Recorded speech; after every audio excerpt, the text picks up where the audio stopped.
Class 10th में पढ़ने वाले सभी बच्चों के लिए सामाजिक विज्ञान विषय में हमने प्रश्नों की एक श्रृंखला शुरू की है, जिसमें हम डेली एक प्रश्न पर चर्चा करते हैं। तो आज का हमारा सवाल है कि संसाधन क्या है और किसी भी प्राकृतिक वस्तु को हम संसाधन कब कह सकते हैं, और तीसरा कि संसाधन के कितने प्रकार हैं। तो हम लोग आज इस टॉपिक पर चर्चा करेंगे। देखिए, ये जो टॉपिक है, अगर सब्जेक्टिव में पूछ दे यानी दीर्घ उत्तरीय पूछ दे 5 नंबर का, तो उसमें भी ये सवाल आ सकता है, या फिर छोटे 2 नंबर या 3 नंबर में भी इस सवाल को पूछा जा सकता है। तो हम लोग इस टॉपिक को ठीक से समझ लें। देखिए, पहला है कि संसाधन क्या है। तो अगर साधारण शब्दों में अगर हमें कहना हो, तो इस प्रकृति में पाई जाने वाली कोई भी वस्तु जो हमारी आवश्यकताओं को पूरा करे, उसे हम संसाधन कहते हैं। जैसे हवा, पानी, पेड़ पौधे, ये सब क्या है? ये संसाधन है। अब देखिए, एक प्रसिद्ध भूगोलवेता थे, उन्होंने कहा था कि संसाधन होते नहीं बनाए जाते हैं। संसाधन होते नहीं बनाए जाते। ये तो कथन भी याद रखिएगा। ये किसका है? जिम्बरमैन। अच्छा, तो इसका अर्थ क्या हुआ? संसाधन होते नहीं बनाए जाते हैं। देखिए, इसका अर्थ ये है कि प्रकृति में तो बहुत सारी चीजें हैं, तो क्या कोई चीज अपने आप संसाधन बन जाएगी? जैसे कि प्रकृति में कोयला है, जमीन के अंदर कोयला है, तो क्या जमीन के अंदर जो कोयला है वो स्वतः संसाधन हो गया हमारे लिए? नहीं। उसे संसाधन में तब्दील करने के लिए हमारे पास तकनीक होना चाहिए। यानी जब हम उस कोयले को जमीन के अंदर से बाहर निकाल लेंगे, तभी तो उसका यूज कर पाएंगे ना हम। तो इसीलिए आप जो है, हमें किसी भी प्राकृतिक वस्तु को संसाधन में तब्दील करने के लिए पहला क्या है कि हमारे पास तकनीक होनी चाहिए, नहीं तो हम उसका यूज ही नहीं कर पाएंगे। जैसे मान लीजिए पेड़ पौधा है, भाई पेड़ पौधा को काट के आप कुछ भी बना रहे हो, फर्नीचर बना रहे हो, टेबल कुर्सी कुछ भी, तो आखिर में इस चीज को बनाने के लिए आपके पास तकनीक होगी तभी तो बनाओगे। काटने का औजार होगा तभी तो बना पाओगे ना। तो इसीलिए पहला चीज क्या है कि तकनीक हो। अच्छा, दूसरा चीज क्या है कि वो चीजें आर्थिक रूप से संभाव्य हो। अच्छा, इसका अर्थ क्या हुआ? यानी मान लो कोई चीज हम बना रहे हैं, जैसे कि मान लो हमने कोई चीज बनाया, उस चीज को बनाने में हमारी लागत लग गई 5,000 रुपये, और पता चला कि मार्केट में वो सामान 500 में ही मिल रहा है। तो बताओ, तो ऐसे चीज को बनाने से हमें क्या फायदा होगा? यानी जो भी चीज हम संसाधन के रूप में तब्दील कर रहे हैं, वो आर्थिक रूप से फायदेमंद होना चाहिए। ऐसा ना हो कि आप बनाने में ही ज्यादा पैसा खर्च कर दे और उससे सस्ता वो सामान मार्केट में ही मिल जाए, तो फिर उस संसाधन का कोई यूज नहीं है। और तीसरा देखिए, तीसरा है कि सांस्कृतिक रूप से वो मान्य हो। यानी कोई भी संसाधन जो है, उसे समाज स्वीकार करे। ऐसा नहीं कि हम बना दें और पब्लिक उसको लेने को ही तैयार न हो। तो इसलिए इन 3 चीजों को ध्यान देना है। पहला तो तकनीक होगी, तभी हम प्राकृतिक वस्तु को संसाधन में तब्दील कर सकते हैं। दूसरा, आर्थिक रूप से वो फायदेमंद हो। और तीसरा, लोग या समाज जो है उस चीज को स्वीकार करे। जैसे देखिए, बहुत सारे ऐसे पेड़ पौधे हैं जिसे हम बहुत पवित्र मानते हैं, जैसे पीपल। अब मान लीजिए पीपल के पौधे से काट के अगर कोई सामान आप बना दो और किसी को बेचने जाओगे, अगर उसे पता चल जाए कि ये पीपल से है, तो जल्दी खरीदेगा ही नहीं आपसे। तो इस तरह से हमें ऐसा सामान बनाना है जो समाज उसे स्वीकार कर ले, तब जाके ही वो संसाधन के रूप में तब्दील हो सकता है। तो देखिए, ये तो था संसाधन। अब हम लोग संसाधन को कितने भागों में डिवाइड कर सकते हैं, इस टॉपिक पे चर्चा कर ले। देखिए, एक तो है उत्पत्ति के आधार पे, यानी ओरिजिन के आधार पे। तो हम ओरिजिन के आधार पे संसाधन को 2 भागों में डिवाइड करेंगे। पहला क्या है? जैव संसाधन, यानी बायोटिक रिसोर्स। यानी ऐसा संसाधन, प्रकृति से मिला हुआ ऐसा संसाधन जिसमें जीवन पाया जाता है। जैसे पेड़ पौधा, पशु, मनुष्य, ये सब क्या है? जैव संसाधन है। अच्छा, प्रकृति से भी हमें ऐसी चीजें भी मिलती हैं जिसमें जीवन नहीं है, जैसे चट्टाने हैं, मिट्टी हैं, धातु हैं, ये सब चीजें। तो इसे क्या बोलते हैं? अजैव, यानी जिसमें जीवन नहीं है। अच्छा, ये ध्यान रखिएगा, ये उत्पत्ति के आधार पे है। सीबीएसई में यही सवाल पूछा था कि उत्पत्ति के आधार पे संसाधन के कितने भेद हैं, तो 2 हैं, जैव और अजैव। अच्छा, दूसरा देख लें, समाप्यता के आधार पे, यानी ऐसा संसाधन जो समाप्त हो सके, तो उसके आधार पे हम लोग देख लें। तो इसमें 2 तरह के संसाधन हैं, एक है नवीकरणीय और दूसरा है अनवीकरणीय। देखिए, नवीकरणीय संसाधन यानी रिन्यूएबल रिसोर्स, ऐसा संसाधन जिसे अगर मान लीजिए हम एक बार उपयोग कर लें तो फिर वो दोबारा हमें प्राप्त हो जाए, ठीक ना, तो उसे हम लोग बोलते हैं नवीकरणीय। जैसे सौर ऊर्जा, साथ ही साथ पवन ऊर्जा, हवाएं जो हैं हमेशा चलेगी, पवन चक्की चलेगा, उससे एनर्जी निकलेगी, हम लोग उसका यूज करते रहेंगे। तो यह है नवीकरणीय संसाधन जो कभी खत्म ना हो। अब दूसरा देखिए, यह है अनवीकरणीय यानी नॉन रिन्यूएबल रिसोर्सेज। ये एक ऐसा संसाधन है जिसे अगर हम एक बार इस्तेमाल कर लेंगे तो दोबारा इसे बनने में हजारों साल लग जाएंगे। यानी अगर एक बार हम इस्तेमाल कर लेंगे तो ये जल्दी दोबारा प्राप्त नहीं होगी। जैसे हमारा कोयला है, पेट्रोलियम है, ये सब क्या है, जमीन के अंदर है। अगर एक बार हम इसका यूज कर लेंगे तो ये चीज़ों को बनने में काफ़ी समय लगता है, हजारों साल लग जाती हैं। यानी कि दोबारा हमें जल्दी प्राप्त नहीं होगा। तो उसको हम लोग क्या बोले हैं, अनवीकरणीय। आज जो बार बार मिल जा रहा है उसे नवीकरणीय, ध्यान रखिएगा। अच्छा, ये किस आधार पे बांटा गया है, समाप्यता के आधार पे। अगला हम देख लें स्वामित्व के आधार पे। स्वामित्व में मालिकाना हक किसके पास है। देखिए पहला है क्या, व्यक्तिगत संसाधन यानी इंडिविजुअल। मान लीजिए कोई संपत्ति जो है वो किसी व्यक्ति का है, तो भाई वो उसका यूज कर रहा है, मकान है उसका, घर है, कुछ भी मान लीजिए, तो उसे हम लोग क्या बोलते हैं, व्यक्तिगत संसाधन। इस पे कोई दूसरा दावा नहीं कर सकता है।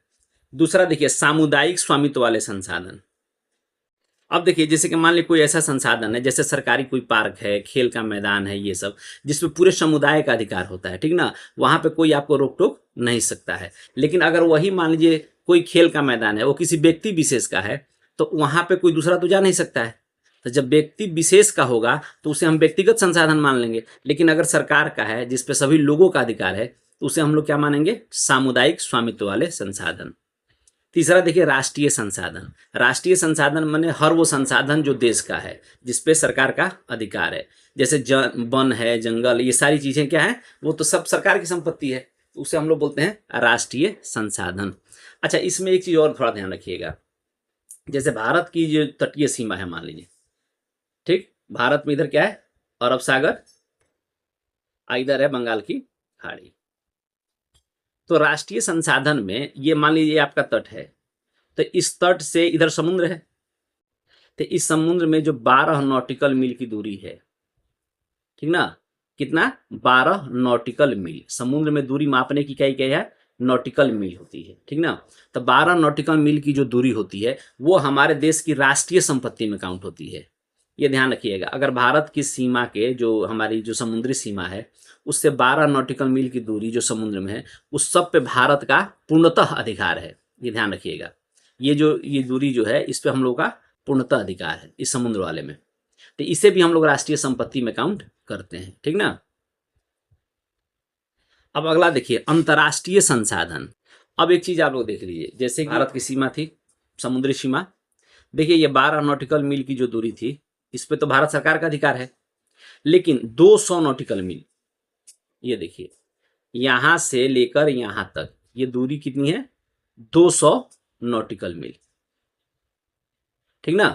तो देखिए जो इंडिया के तट से यानी हमारी सीमा से लेके 200 नॉटिकल मील की दूरी के बीच का जो है एरिया, इसको छोड़ के जो इधर का है यानी 200 नॉटिकल मील के बाद का जो एरिया है, इसे हम लोग अंतर्राष्ट्रीय संपत्ति में रखते हैं या अंतर्राष्ट्रीय संसाधन है ये। यानी इसका यूज जो है पूरे देश को करने का अधिकार है, ठीक ना। तो ये ध्यान में रखिएगा कि अंतर्राष्ट्रीय संसाधन कहाँ से स्टार्ट होगा, समुद्र की सीमा में 200 नॉटिकल मील के बाद का एरिया। अब अगला हम लोग देख रहे हैं विकास के स्तर के आधार पे यानी स्टेटस ऑफ डेवलपमेंट के आधार पे संसाधन के कितने भेद हैं। देखिए विकास के स्तर के आधार पे एक है संभावी संसाधन, ठीक ना। संभावी संसाधन का मतलब क्या होता है कि हमारी पूरी संभावना है लेकिन अभी पूरा यूज नहीं हो रहा है। जैसे सौर ऊर्जा की संभावना अपार है लेकिन अभी हम लोग उतना उपयोग नहीं कर पा रहे हैं। जैसे पवन ऊर्जा, अगर भारत के तटीय सीमा पे मान लीजिए अगर यहाँ पवन ऊर्जा का यूज किया जाए तो काफी एनर्जी निकल सकती है, यानी संभावनाएं तो खूब है लेकिन अभी हम लोग उतना उपयोग कर नहीं रहे हैं। तो इस तरह के संसाधन को क्या बोलते हैं, संभावी, जिसकी खूब संभावना है लेकिन अभी पूरा उपयोग नहीं हो रहा है। अब देखिए दूसरा विकसित संसाधन। विकसित संसाधन का मतलब होता है कि ऐसे संसाधन जिसका पूरा डाटा हमारे पास है, हम उसका यूज भी खूब कर रहे हैं, ठीक ना। जैसे कोयला, पेट्रोलियम, ये सब, ठीक ना, कितना कोयला है हमारे पास, पेट्रोलियम, ये सब हमने खोज भी कर ली है और उसका उपयोग भी हम लोग कर रहे हैं, तो वो क्या है, विकसित संसाधन है। अब देखिए तीसरा है भंडार। भंडार में क्या है भाई, भंडार का मतलब वो है कि ऐसे संसाधन जो है तो बहुत लेकिन हमारे पास अभी तकनीक नहीं है कि हम उसका यूज कर पाए। जैसे देखिए जल जो है हमारे पूरी पृथ्वी पे जल जो है 70% है। अच्छा जल बनता कैसे है? H2O से, हाइड्रोजन और ऑक्सीजन के मेल से। अब ये देखिए ये जो अगर इसमें से अगर हम लोग हाइड्रोजन को अलग कर दें तो हाइड्रोजन ऊर्जा का एक सबसे बड़ा स्रोत है। तो अब देखो इतना पानी होते हुए भी ऊर्जा के लिए इतनी लड़ाई हो रही है, यानी अभी हमारे पास इतनी टेक्निक नहीं है कि हम इसमें से हाइड्रोजन को एकदम अलग कर लें। अगर जिस दिन हाइड्रोजन को हम लोग पूर्णतः अलग कर लेंगे तो फिर ऊर्जा की सारी समस्याएं ही खत्म हो जाएगी। यानी एक ऐसा संसाधन जो है तो बहुत, लेकिन अभी तकनीक हमारे पास नहीं है ताकि हम उसका उपयोग कर सके, तो उसे हम लोग क्या बोलेंगे? भंडार। अच्छा अब अगला देखिए संचित कोष। संचित कोष का मतलब क्या है कि संसाधन भी है और तकनीक भी है, लेकिन अभी हम लोग उसका पूरा उपयोग नहीं कर रहे हैं। जैसे कि बांधों का पानी, बांध जो है अगर हम बना बना कर अगर उसमें से उस पानी को जमा करके फिर नीचे गिरा के टरबाइंस के द्वारा जो बिजली का उत्पादन होता है, तो इस तरह के टेक्निक भी हमारे पास है, लेकिन अभी हम लोग उसका पूरा उपयोग नहीं कर रहे हैं। जैसे जंगल, जंगल भी बहुत बड़ा संसाधन है, लेकिन अभी हम लोग उसका पूरा तकनीक पूरा उपयोग नहीं कर रहे हैं, उसे हम लोग अभी बचा कर रख रहे हैं, तो उसे हम लोग बोलते हैं संचित कोष। तो इस तरह से हमने क्या देखा, संसाधन क्या है और संसाधन कितने प्रकार के हैं। देखिए संसाधन हर वस्तु जो हमारे काम आए वो क्या है? संसाधन। लेकिन प्रकृति में पाई जाने वाली हर वस्तु हमारे काम तभी आएगी जब हमें उसे यूज करने लायक तकनीक हमारे पास हो, साथ ही साथ जो तकनीक हम इस्तेमाल कर रहे हैं वो फायदेमंद भी हो, और तीसरा समाज उसे स्वीकार भी करे, तब जाके वो हमारा संसाधन बन पाएगा। और संसाधन के भेद आप ध्यान में रखिएगा, चूंकि एग्जाम में पूछ देगा कि विकास के स्तर पे संसाधन के भेद बताओ, तो अब आपको याद नहीं रहेगा, तब लगिएगा स्वामित्व वाला बताने। तो सबका अलग अलग ध्यान रखना है कि विकास वाला कौन है, स्वामित्व वाला कौन है, समाप्यता के आधार पर कौन कौन है, और उत्पत्ति के आधार पर कौन कौन है। तो इस तरह से ये पूरा टॉपिक हम लोग का खत्म हुआ। अब हम इससे संबंधित कुछ महत्वपूर्ण ऑब्जेक्टिव सवाल है जिस पे चर्चा कर ले। देखिए पहला क्या कह रहा है कि हमारे पर्यावरण में उपलब्ध वस्तु जो तकनीकी रूप से सुलभ हो। अच्छा हमारे पास तकनीक भी है, आर्थिक रूप से संभाव्य हो यानी आर्थिक रूप से फायदेमंद भी है, और सांस्कृतिक रूप से मान्य भी है, तो हम उसे क्या कहेंगे? तो भाई जब तीनों चीज मिल ही गया उस वस्तु में तो वही तो संसाधन है। इसका आंसर क्या हो जाएगा? बी, संसाधन।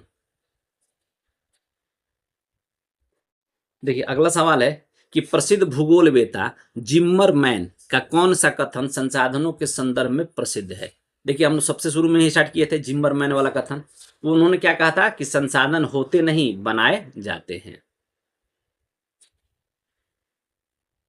देखिए अगला सवाल है कि उत्पत्ति के आधार पर संसाधनों को किन दो भागों में बांटा गया है? देखिए सवाल आ गया उत्पत्ति के आधार पर। अब ध्यान में रखिएगा ये उत्पत्ति पूछ रहा है, तो उत्पत्ति के आधार पर क्या था? जैव और अजैव।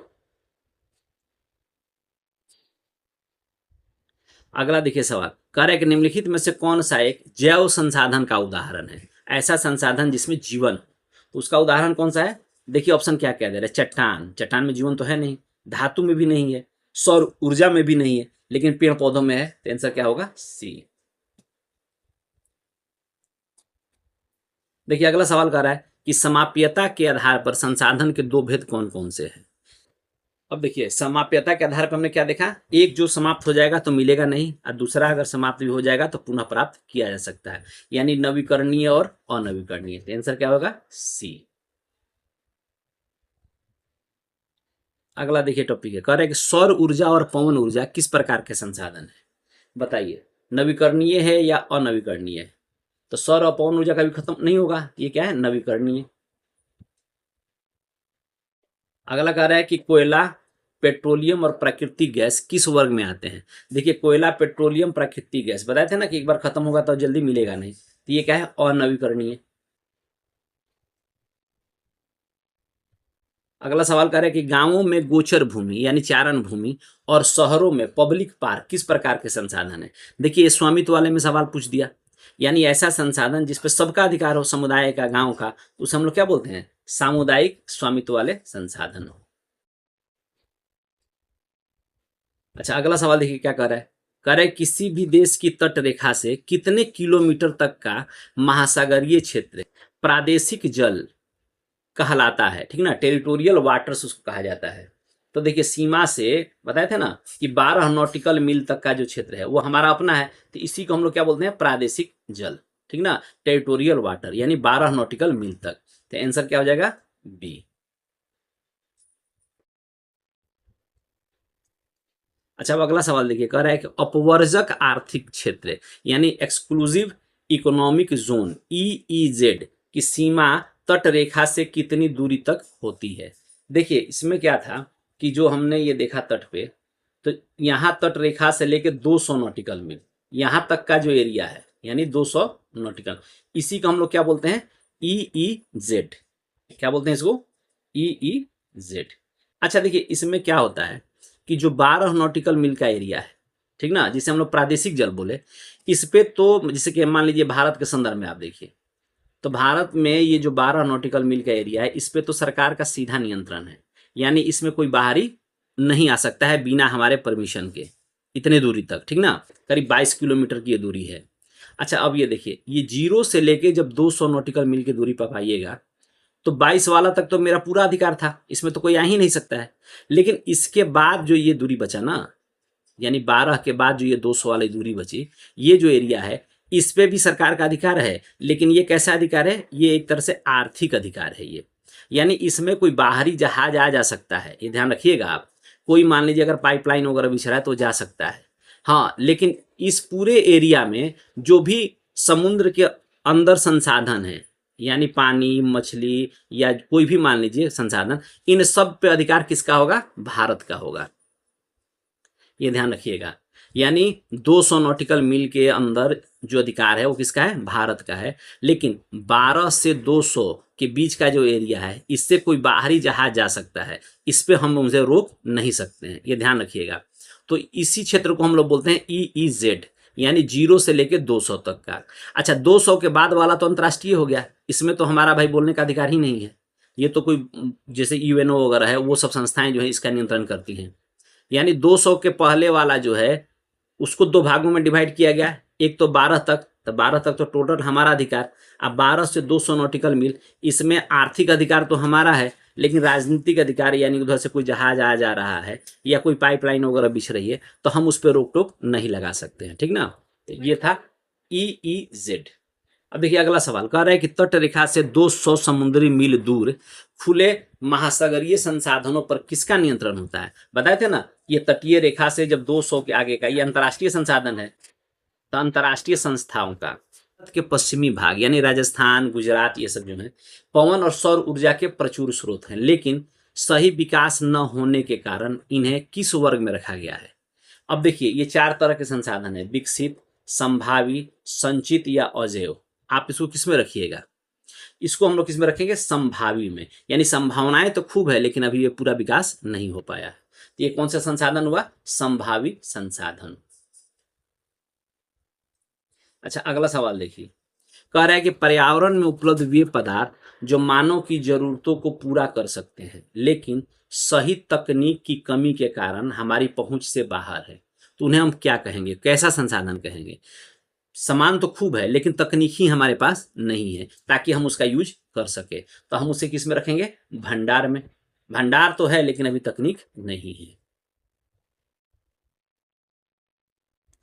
फिर देखिए अगला सवाल क्या पूछ रहा है, कह रहा है कि पानी में छिपी हुई हाइड्रोजन ऊर्जा को तकनीक न होने के कारण हम अभी उपयोग नहीं कर पा रहे हैं, यह किसका उदाहरण। देखिए जस्ट ऊपर वाला ही आ गया, ये किसका था, भंडार का।